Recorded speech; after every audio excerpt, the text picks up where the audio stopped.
memorize. Just last week, I was in a conversation with an Orientalist scholar, non-Muslim Islamic studies scholar. And their biggest thing, I don't know if you saw this documentary, I think it was on the Discovery Channel if I'm not mistaken, on the Quran. And they talked about how the Quran is not actually preserved, and it's all these different parchments, and they found this other version of it, the Dead Sea Scrolls, right? And it's missing some surahs and all of this kind of stuff. Is the Quran really what it was then? Or is it just a myth that the Quran we have now is the same as then? Let me tell you something about the Western textual criticism of the Quran. These people are incredibly smart at pulling off scams. And they sell a scam really well. And if you don't know the scam, you'll say, oh my God, makes sense. He's got a PhD, he must be telling the truth. It's on TV, how can that be wrong? Right? That's our standard at this point, the level of intellectual depth the Ummah has, right? I saw this documentary and it shook my iman. Seriously? It should have made you laugh. It should have made you laugh. When somebody tries to spit at the sun, it comes back on their own face. That's what they did. They spit on their own face. Let me tell you something about this. In the West, I'll start very logically, because this is again a very important concept for all of us to have that gives us confidence in Deen. When you want to preserve a document, there are two ways. Written archive and oral tradition. There are only two ways of preserving a document historically. What are they again? Written archive or oral tradition. Written archive means you write it down.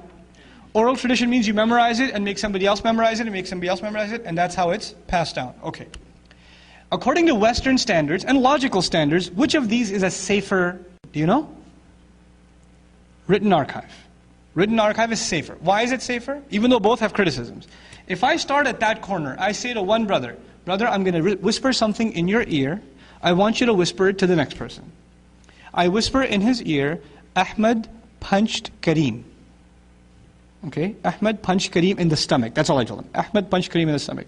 He whispers it to the next brother, then the next brother, then the next brother whispers it to the next, and the next. By the time we get over there, Ahmed gutted Kareem's stomach out, burnt his house down, and then blew up the neighborhood. Okay? Every person adds 1%. And by the time you go through 500 people, how much has been added?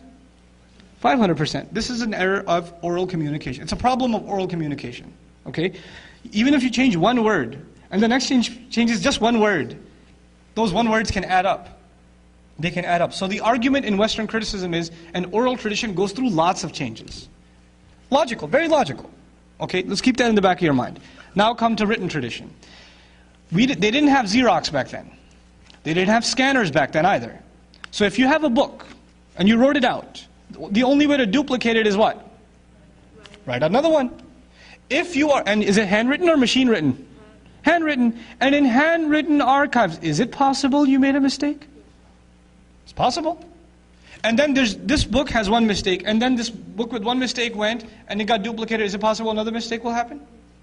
It's possible, right? These are possibilities, and these guys love talking about possibilities, let me tell you. Right? So now they say, okay, and by the way, in the West, when they talk about historical documents, do they pride themselves over oral traditions or written traditions in the West? Written traditions. So their understanding of something properly documented has to be what? Written. So they come to the Quran with the understanding that the only way the Quran was preserved is by what? Writing. By writing. Now, if we go by let's agree with their argument. In the beginning, let's agree with their argument, okay?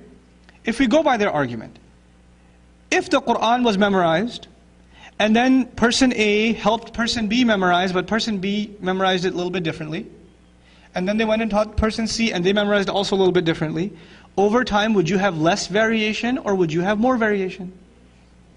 You would have more variation. And if the Quran is written down, and then it goes to another town, another copy, is it possible variations will also increase?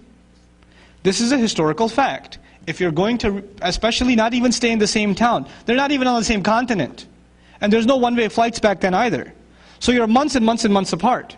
And you can't even make a phone call and say, no, you've got the wrong version. If you want to get the information to them, you've got the wrong version, you're going to be traveling for 6 months. And in those 6 months, it may have spread even more. In other words, if there is one variation, it can become 10,000 variations without the ability to control the information. You understand? And how long has this spreading of information been going on? 1400 years plus. In other words, by going purely by Western standards, we should have so many versions of the Quran, they should be in the millions. No two people can probably have the same Quran if we go by their standards. Now come to our time. You take a kid who memorized Quran in Jiang province, China.